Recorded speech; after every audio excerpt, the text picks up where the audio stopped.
Baik, assalamualaikum warahmatullahi wabarakatuh. Perkenalkan ya teman-teman, di sini saya bernama Ahmad Nusalim dan juga bersama teman kami yang bernama Ahmad Faisal Ahmad. Di sini kami berdua ini ingin membahas tentang apa ya, tentang Ukraina ataupun konflik Ukraina dengan Rusia. Yang saya ketahui bahwasannya konflik itu yang terjadi besar-besaran itu terjadi pada tahun 2022. Kalau Mas Faisal sendiri eh, tahu tentang konflik Rusia sama Ukraina itu bagaimana, Mas? Ya, yang saya ketahui dan saya membaca dari Wikipedia bahwa konflik ini sebenarnya berlangsung pada tahun 2014. Itu awal-awal terjadi konflik saat Rusia menganeksasi Crimea dan mendukung separatis di wilayah Donbas, Ukraina Tenggara. Ketika eskalasi besar itu terjadi pada 24 Februari 2022 ketika Rusia melancarkan invasi besar-besaran ke Ukraina. Oh iya, betul sekali. Terus yang saya ketahui bahwasannya Presiden Vladimir Putin itu menyebutkan apa ya, operasi militer itu sebagai operasi khusus, yang mana eh, ada banyak pertanyaan tentang konflik ini memicu krisis pengungsi besar yang ada di Eropa sejak apa ya, sejak Perang Dunia Kedua gitu.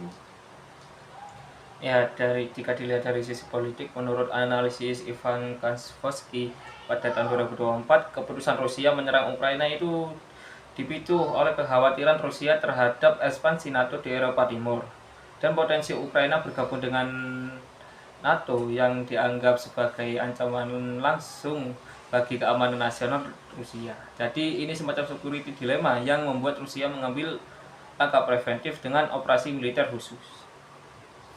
Oh ya, itu apa ya, masuk akal sih Mas.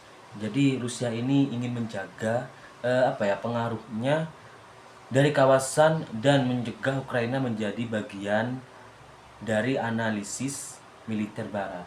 Tapi menurut laporan BBC, perang ini diperkirakan akan apa ya, akan berlangsung lama hingga 2025 lebih lah gitu Mas. Bahkan apa ya, bisa melampaui terhadap tahun 2025 karena kedua pihak ini sama-sama tidak saling mengalah gitu tentang apa ya, tentang konflik antara mereka berdua, antara negara mereka berdua ini. Iya sih, konflik ini juga berdampak besar secara kemanusiaan dan ekonomi. Banyak korban jiwa dan jutaan orang yang mengungsi. Selain itu, perang ini mengganggu pasokan energi dan pangan dunia karena Rusia dan Ukraina ini adalah salah satu produsen utama komoditas tersebut. Oh ya, dari sisi apa ya, hukum humaniter, bahwasannya ada di artikel tentang implementasi prinsip jus in bello. Konflik ini menimbulkan tantangan besar dalam menjaga etika perang dan perlindungan warga-warga sipil gitu. Soalnya banyak laporan di situ terjadinya pelanggaran HAM yang harus diwaspadai loh gitu. Benar, dalam penyelesaian konflik ini juga sangat sulit. Menurut Kompas, Putin pernah menyatakan akan menghentikan serangan jika Ukraina tersebut berhenti melawan dan memenuhi tuntutan Rusia.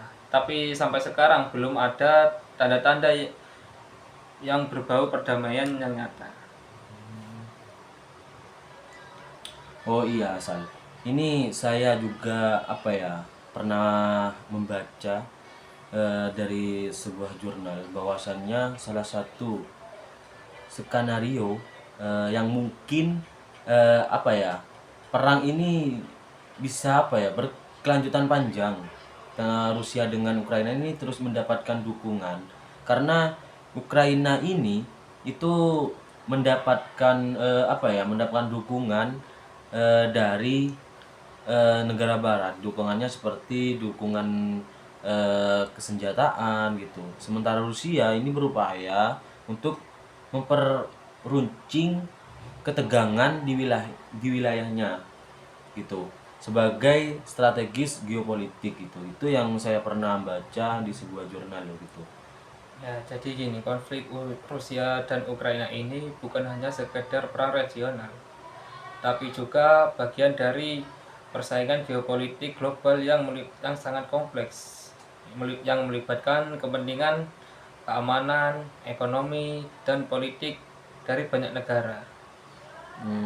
Jadi ya teman-teman, dari pembahasan kita berdua ini apa ya, apabila ada kesalahan mungkin dari cara kita menyampaikan, cara kita berbicara, itu mohon maaf ya teman-teman. Soalnya di sini kami berdua ini sekedar diskusi ataupun berbincang-bincang mengenai konflik antara Ukraina dan Rusia gitu. Jadi dari saya dan juga rekan saya, apabila ada kesalahan, mohon maaf sebesar-besarnya. Cukup sekian dari pembahasan kita berdua. Wassalamualaikum warahmatullahi wabarakatuh.